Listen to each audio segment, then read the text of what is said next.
Salut Karim, merci d'avoir invité cette invitation. Salut Pascal, merci pour ton invitation. C'est avec plaisir que j'y réponds.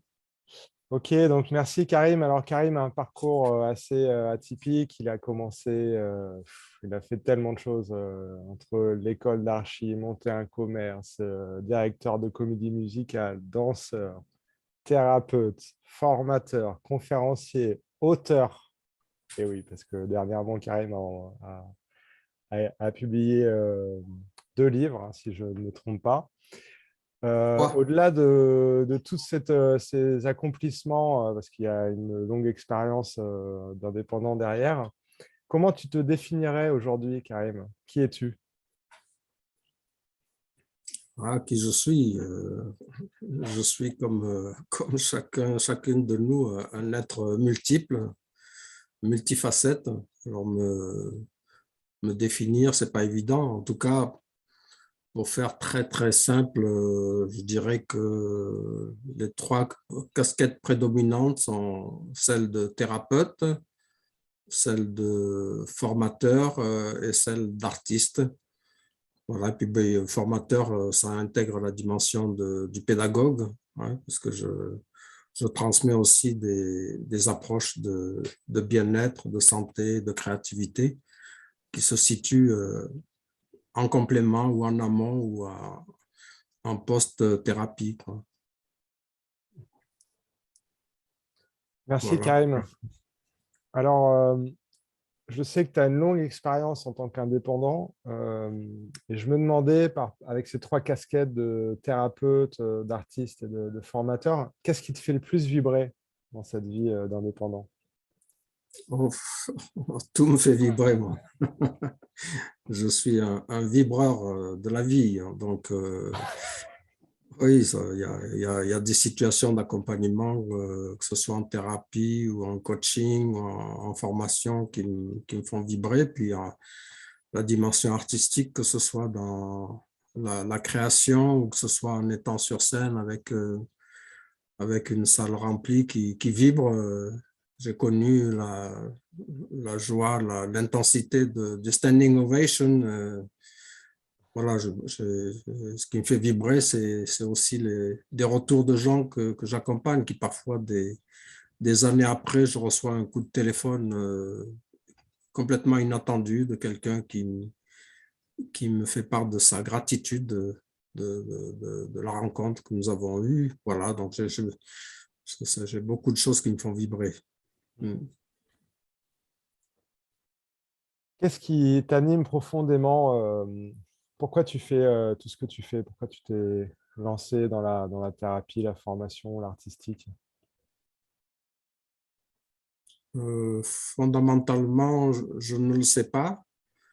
Ensuite, rationnellement, à partir de mon parcours, oui, je peux identifier, j'ai des repères qui font sens, euh, issus d'une famille d'immigrés, des parents analphabètes, avec un père qui est venu paysan, qui a gravi les échelons, paysan, manœuvre, maçon, et puis s'est lancé dans le commerce. Et très tôt, je me suis retrouvé à la fois dans une crise identitaire, puisque d'une culture berbéro-arabo-musulmane. J'ai grandi ici, dans cette culture dite d'accueil. Et donc, ça a été à la fois de voir mon père qui ne sait lire, ni lire ni écrire étant dans cet esprit d'entreprise, et puis qui a réussi avec des tentatives, des échecs, à avoir un commerce à une époque qui a été florissant. Donc, je pense que j'ai pris l'esprit d'entreprise de mon père. Et puis, ma mère avait de l'ambition aussi pour moi, donc mes parents avaient de l'ambition pour moi, donc je crois que ça, c'était un élément porteur. Euh, et puis, la crise identitaire, d'origine différente, père marocain, mère algérienne, ayant grandi ici, donc c'est des déchirements sur ben, quelle est ma vérité, qu'est-ce que je suis. J'ai grandi dans le mythe du retour au pays d'origine. Donc, dans l'intérieur, ça a fait pas mal de télescopage. Et puis, ben, du coup, je crois, c'est ce qui m'a amené sur le chemin de la thérapie, hein. dès l'adolescence, je me suis passionné pour l'hypnose. Donc, à 13 ans, j'ai hypnotisé tout ce qui me tombait sous la main. Et puis, très, très rapidement, j'ai été dans une posture de thérapeute sauvage au départ. Et puis ensuite, j'ai fait mes propres thérapies pour devenir moi-même thérapeute habilité. Et voilà, je pense que l'esprit d'entreprise, il vient du père, avec le soutien de la mère. Voilà, et puis, adolescent, à 16 ans, je monte un groupe sans savoir jouer un seul instrument de musique et je manage le groupe. Donc, on a à l'époque des concerts dans des MJC, dans des rencontres de pop music à l'époque. Voilà, donc très tôt, j'ai été dans prendre des initiatives et comme tu l'as évoqué aussi, tout jeune étudiant, j'ai créé un commerce d'artisanat, une boutique et puis on était vente sur les marchés voilà, qui fonctionnait bien à l'époque avec l'idée que si mes projets dans le sens de la thérapie, de la relation humaine qui m'intéressait ne fonctionnaient pas, ben je me voyais développer une activité de businessman, de faire de l'import-export.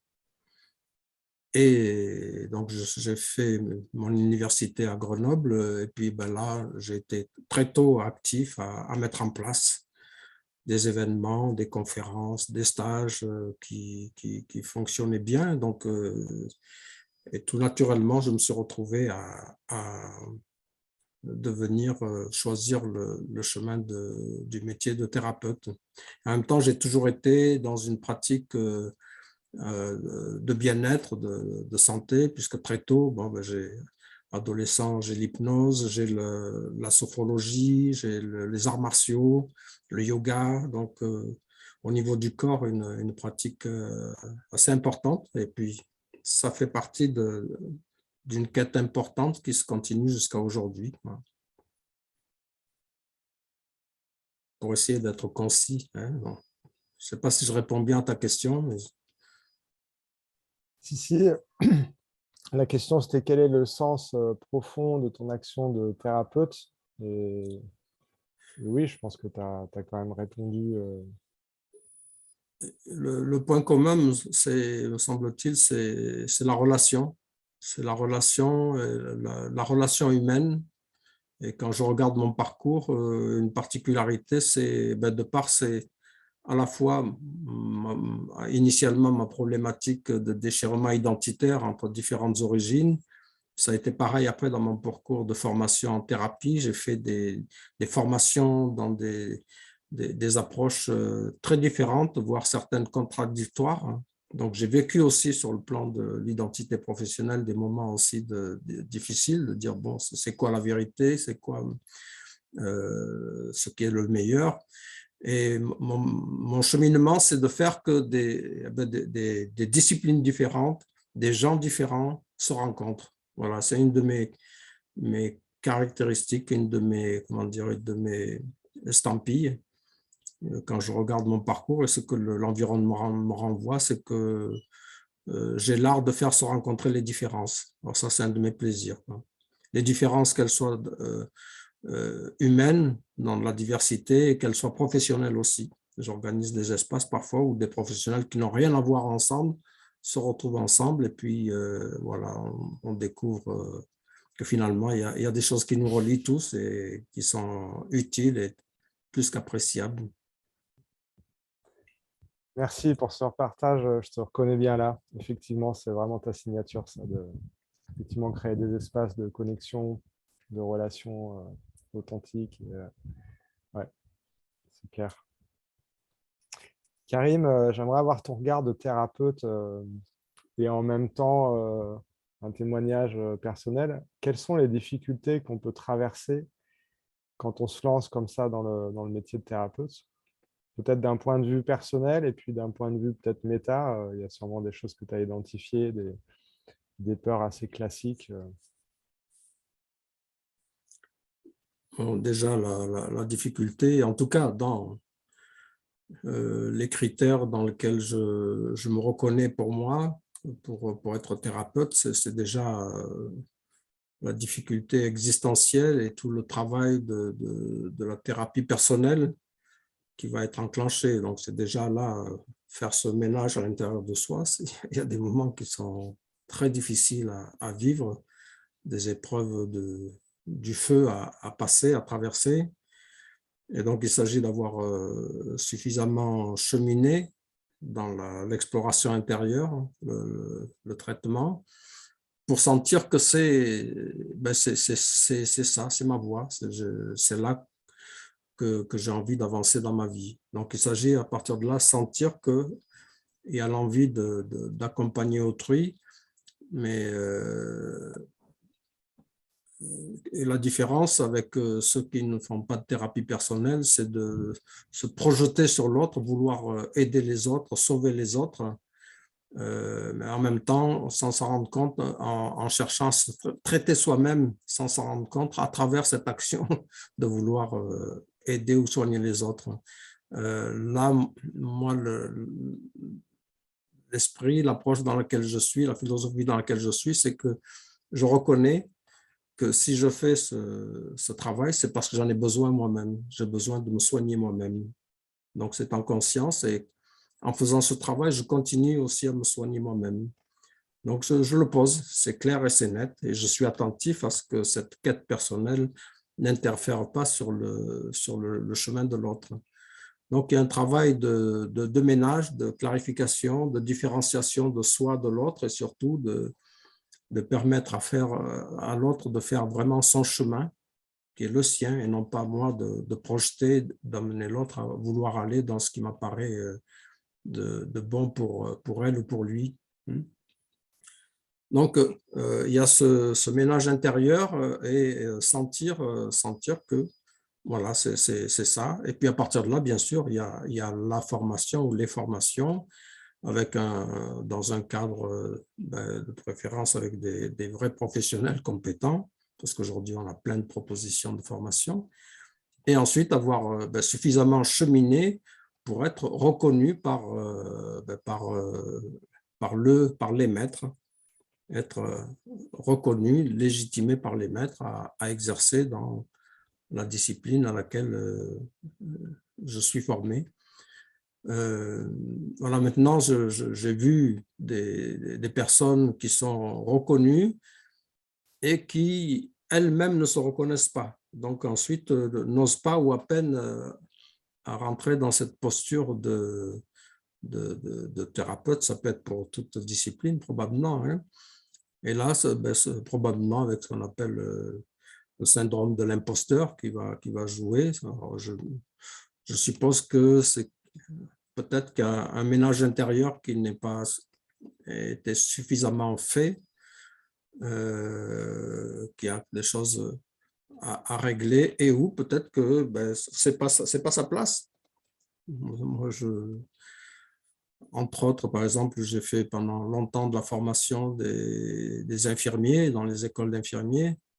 Et il est clair que dans les gens qui sont là, il y a un nombre de personnes qui ne sont pas à leur place. Ils se sont construits dans leur cheminement de vie une image à laquelle qu'ils vont chercher à satisfaire. Mais en fait, c'est pas l'endroit où ils ont à être, quoi. Et moi, avec respect, quand je perçois ça, j'amène les personnes à se questionner, se dire, bon, est-ce que tu es sûr que tu es au bon endroit?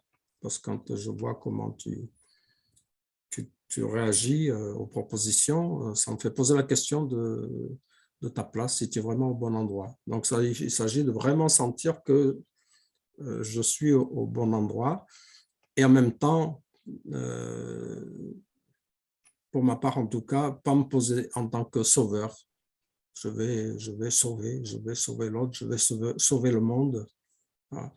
Donc, c'est arriver à sentir que c'est ma place et cette place dont les contours sont suffisamment bien définis et que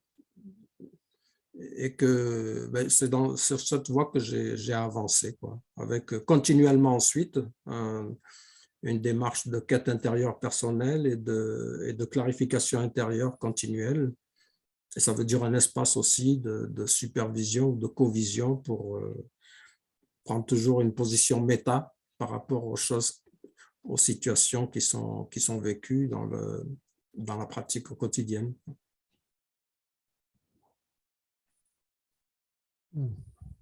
Merci Karim pour cette réponse. C'est très instructif.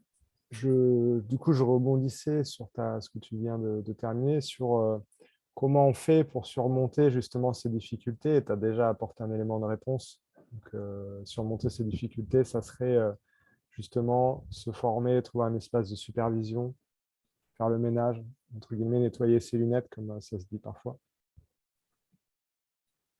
Oui, oui, oui. C'est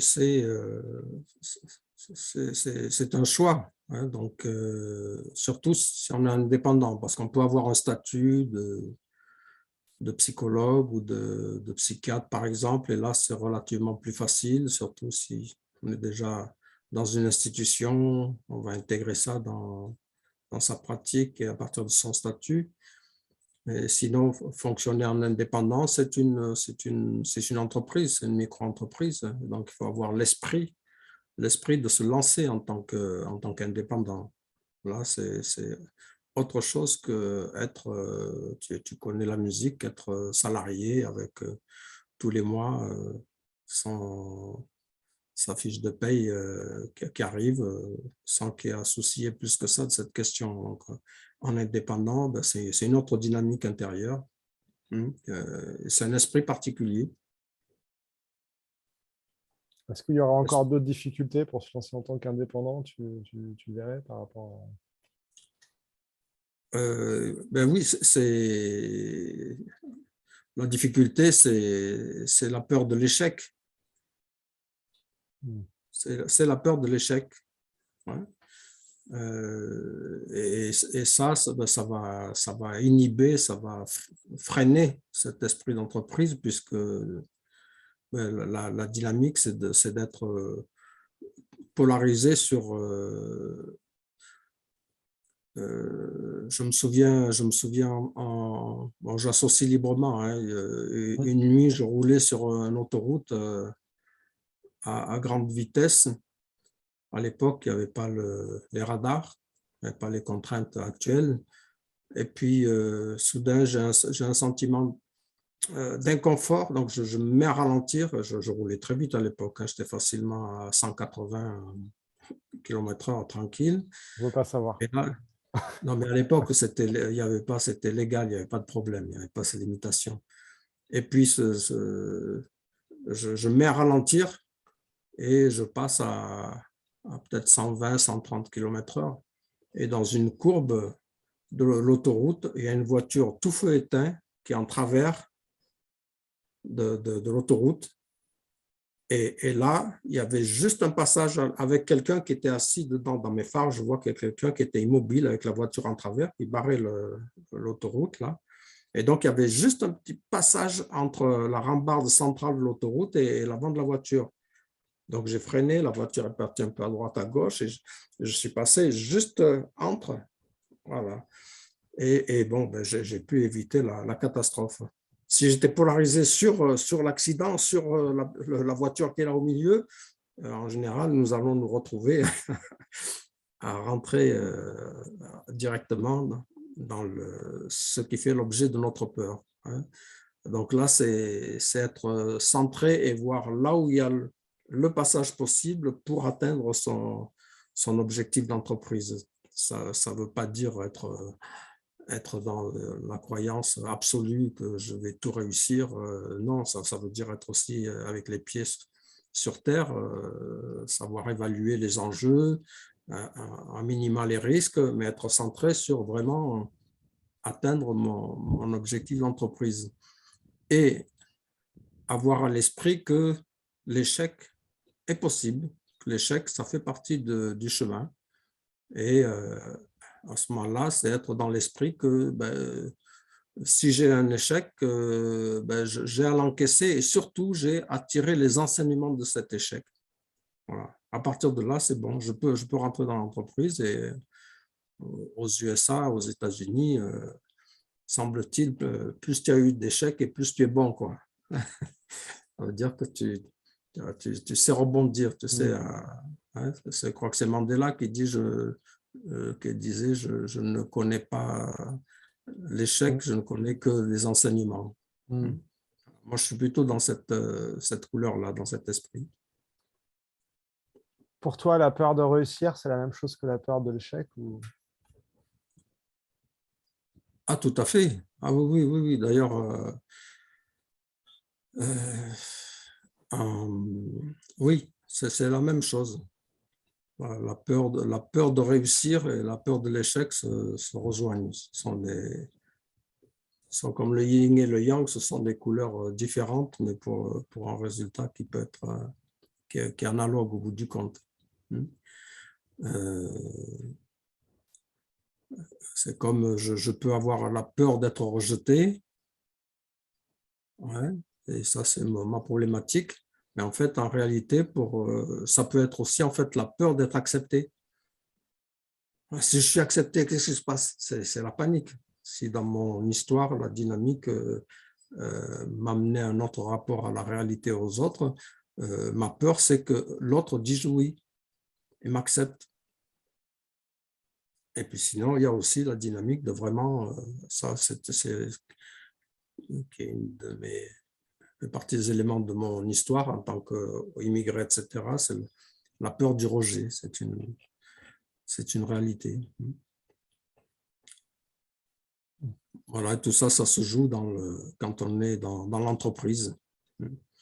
C'est pour ça que voilà, ça peut être utile d'être bien coaché ou en même temps d'être dans un travail de ménage pour bien sentir qu'est-ce qui m'anime et si ce que je fais, c'est vraiment juste, si je suis vraiment à ma place, hein, que ce soit pour faire du business, que ce soit pour faire de l'humanitaire, que ce soit pour faire de la thérapie, pour faire de la création artistique, c'est sentir à l'intérieur de soi que je suis à ma place, c'est ça mon mouvement, ce qui m'anime, qui me nourrit, qui me motive, c'est être clair par rapport à ça.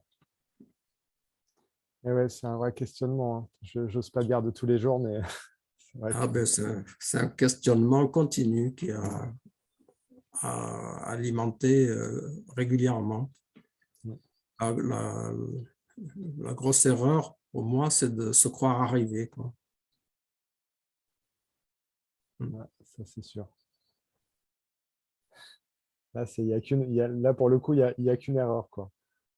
Y a-t-il? Pour le coup, il n'y a qu'une erreur. On peut le dire. Qu'est-ce que ça serait, Karim, ta vision de la réussite? La réussite, oui, c'est une sacrée question. Hein. J'ai organisé en l'an 2000 un congrès sur ce thème de créer, entreprendre, réussir. Et bon, je connais des gens qui ont vraiment réussi, que ce soit au niveau du business, en entreprise, ou que ce soit dans une autre profession, quelle qu'elle soit. Et par contre, leur vie personnelle, c'est la catastrophe totale. Donc, qu'est-ce que ça veut dire réussir dans ce cas-là? Ouais. Donc, je crois que c'est à chacun de se définir sa réussite. Est-ce que la réussite, c'est de répondre à des clichés, des injonctions sociales, c'est-à-dire, ça y est, je suis un super cadre sup, ça y est, j'ai femme et enfants, ça y est, j'ai la maison, ça y est, j'ai la super voiture, ça y est, j'ai le super compte en banque. Est-ce que c'est ça la réussite, c'est-à-dire de répondre à des injonctions sociales ou familiales éventuellement? Moi, ce que je vois en thérapie, des gens qui arrivent à 50 ans, par exemple, qui ont tout réussi, et puis finalement, ils arrivent à se poser la question du sens de tout ça, et là, ils se rendent compte que ils ont été animés par des demandes, des injonctions de parents ou de la société. Hein. Donc, la réussite, c'est à chacune de se la définir. Que ça veut dire la réussite, c'est un moment. Moi, je connais régulièrement des moments de réussite, de ratés, d'échecs et surtout, heureusement, de réussite. Bon, quand tu as une création, un spectacle et que je sors du spectacle avec la mémoire de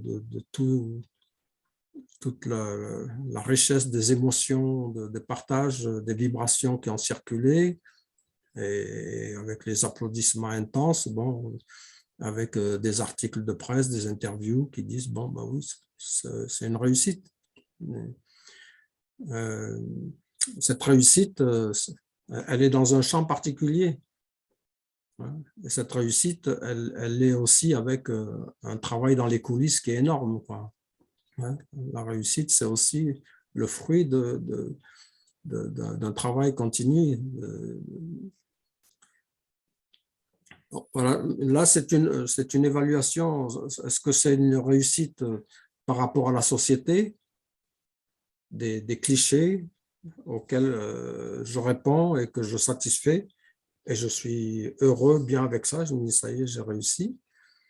Ou est-ce que c'est quelque chose d'un peu plus intime? Et moi, je suis plutôt à cet endroit-là. C'est la réussite, c'est ce que je fais, ça fait sens, ça a un sens dans ma vie. Est-ce que j'ai des retours qui me disent que, OK, ouais, c'est bon, ce que tu fais, c'est bon. L'impact, pas seulement en moi, mais au-delà de moi, est constructif et positif. Il y a un effet. En tout cas, moi, je suis dans cette construction du monde. La réalité, c'est que pour moi, la réussite, c'est à la fois avoir un retour de l'environnement qui me dit que bon, ce que je fais, ça fait sens et que ça rend des gens heureux, au moins pendant un temps.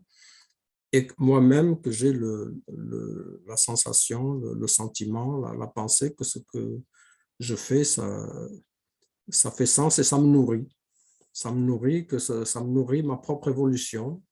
Ça nourrit je suis dans le truc de la croissance personnelle continue. La vie, c'est l'évolution.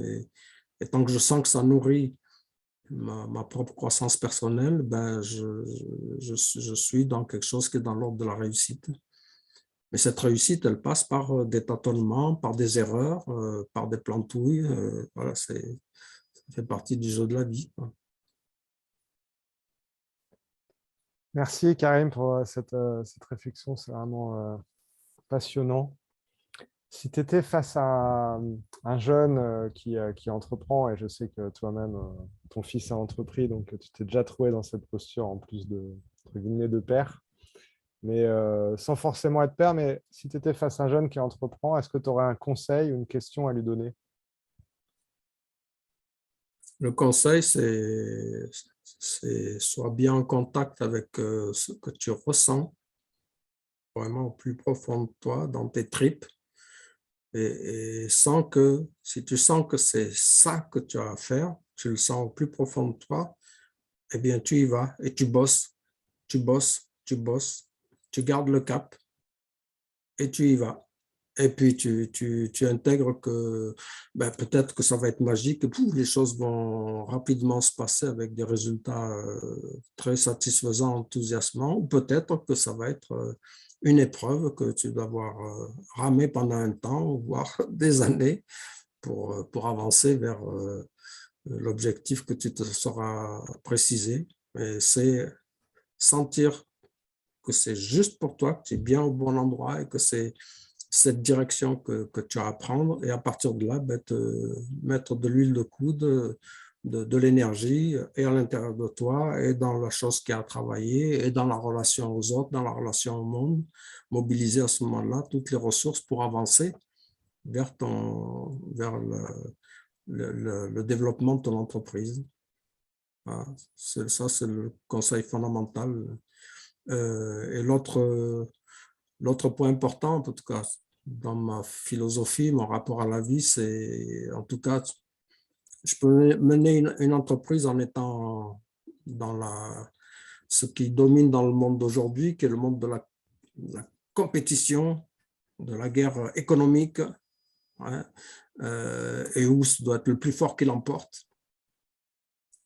Pourquoi pas, tu vas rentrer dans cet esprit, c'est ton affaire. Moi, pour ma part, c'est pas ça qui m'intéresse, quoi. Ça s'appelle qu'il y a quelque chose qui est de l'ordre de l'éthique. Voilà, c'est avancer avec éthique et intérieurement être dans un sentiment de justesse et d'intégrité. Et ça va permettre de préserver l'équilibre intérieur, le moral, la santé. Hein. Sinon, on peut retrouver aussi dans cet univers-là beaucoup de chefs d'entreprise qui sont avec des médicaments pour tenir la route, et puis aussi avec des burn-out aussi qui peuvent arriver, et aussi des familles où ça part en live. Je vais réussir mon entreprise. Mais c'est l'entreprise ici dans l'approche écologique. Hein. L'écologie, c'est la loi de l'équilibre entre les différents systèmes de la vie. Donc, c'est veiller à ce qu'il y ait un équilibre entre la dimension personnelle, la dimension professionnelle, et avancer avec cette dimension de l'écologie, de l'équilibre, une performance écologique, et non pas la performance ravageuse qui va... Moi, j'ai grandi avec cette dynamique de si tu ne marches pas sur la tête de l'autre, c'est l'autre qui marchera sur ta tête. Donc, c'est cet esprit-là. Hein. Donc, c'est celui qui sera le plus fort, qui prévaut. Et on voit où est-ce que ça mène le monde aujourd'hui, quoi.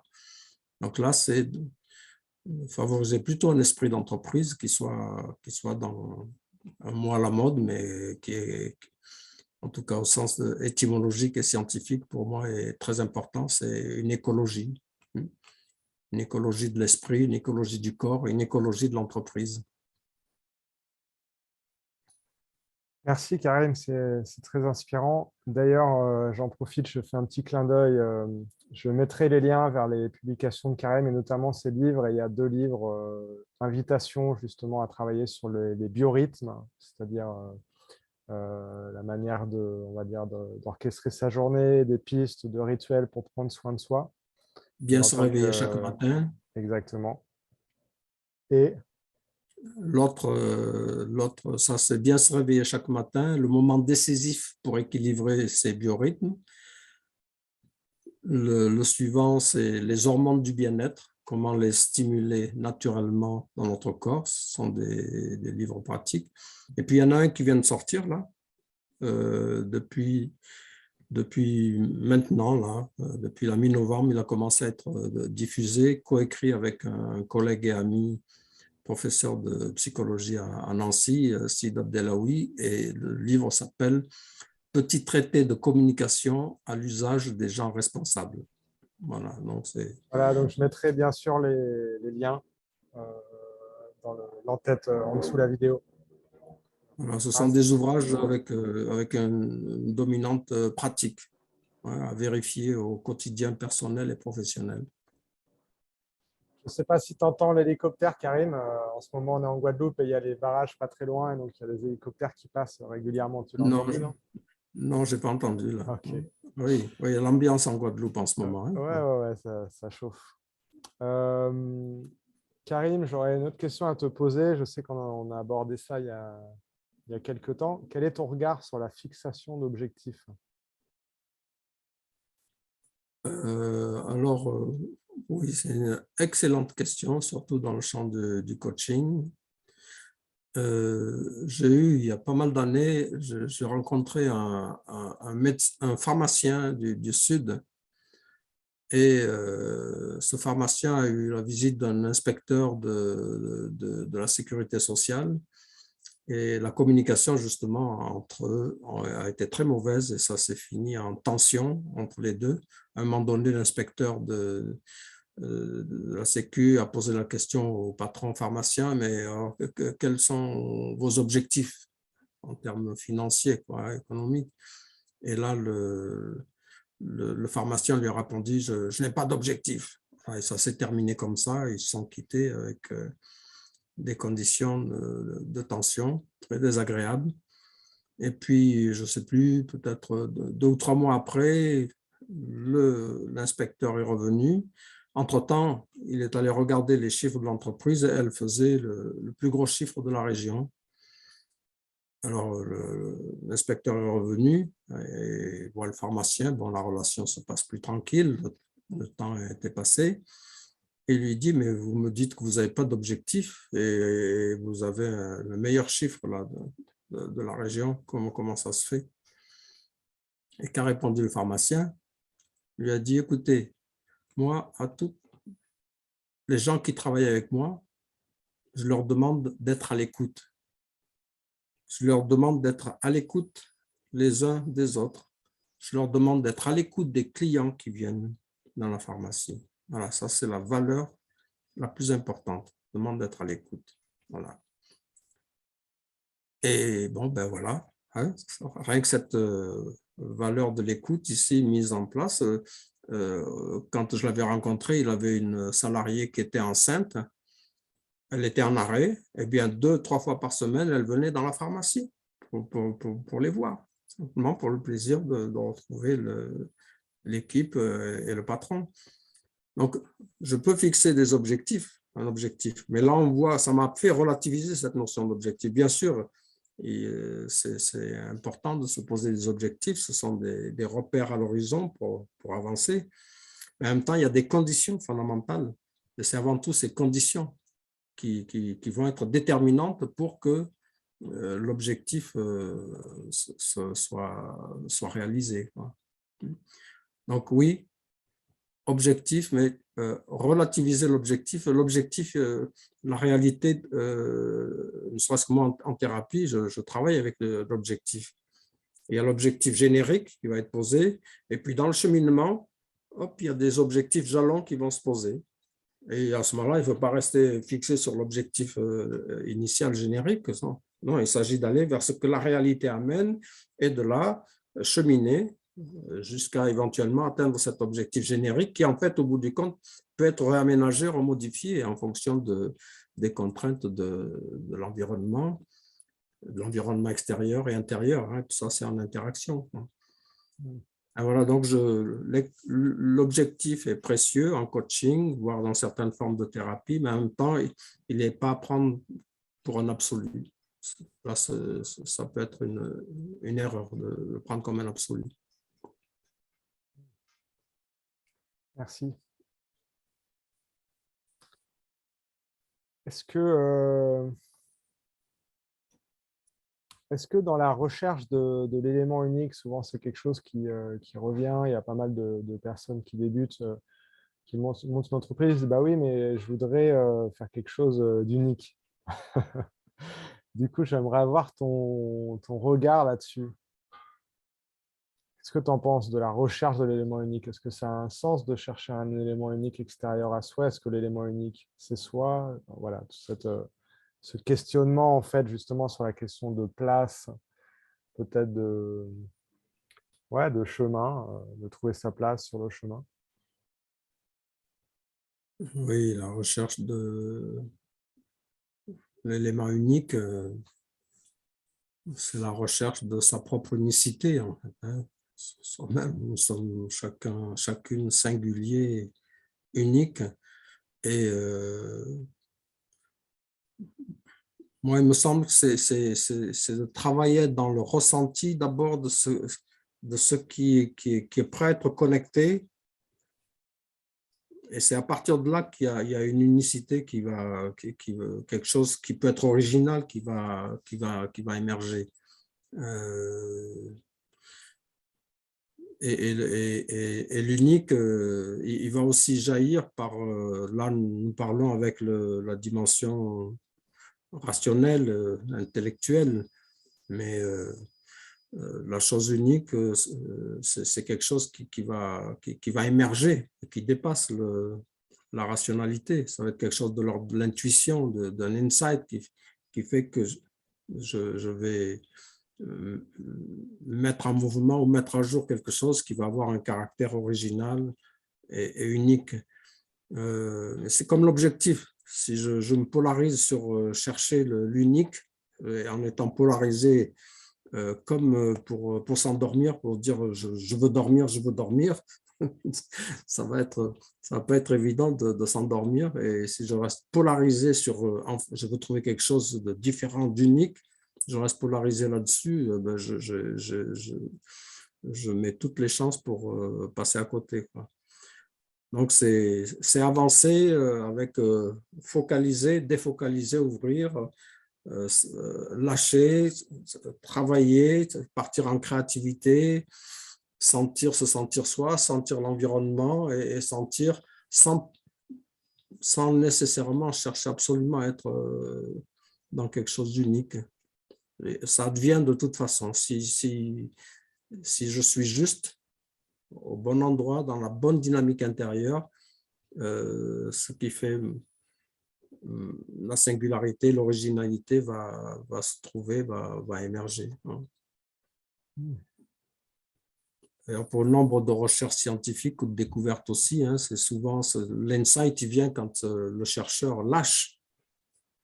Et c'est là qu'il y a la chose qui advient, qui fait qu'il y a cette découverte à ce moment-là unique du chercheur. Merci Karim, c'est passionnant. Je pense que les personnes qui vont écouter pourraient continuer pendant des heures à t'écouter parler avec ce grand recul, cette expérience.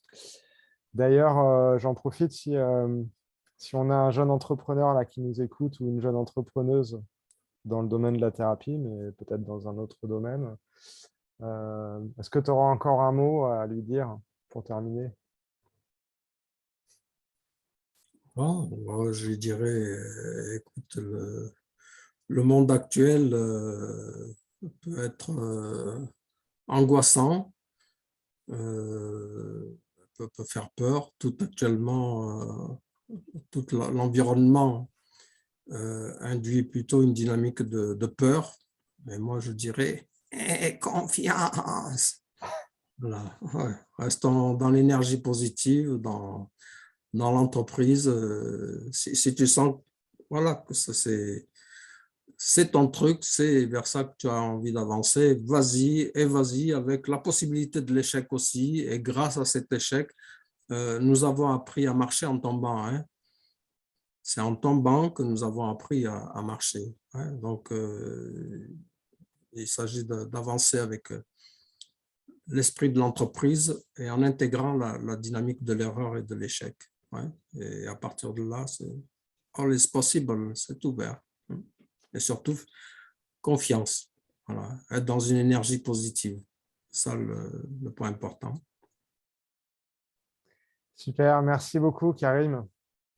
Je pense que les gens vont vraiment apprécier ton recul, ton expérience et ton humanité, c'est sûr.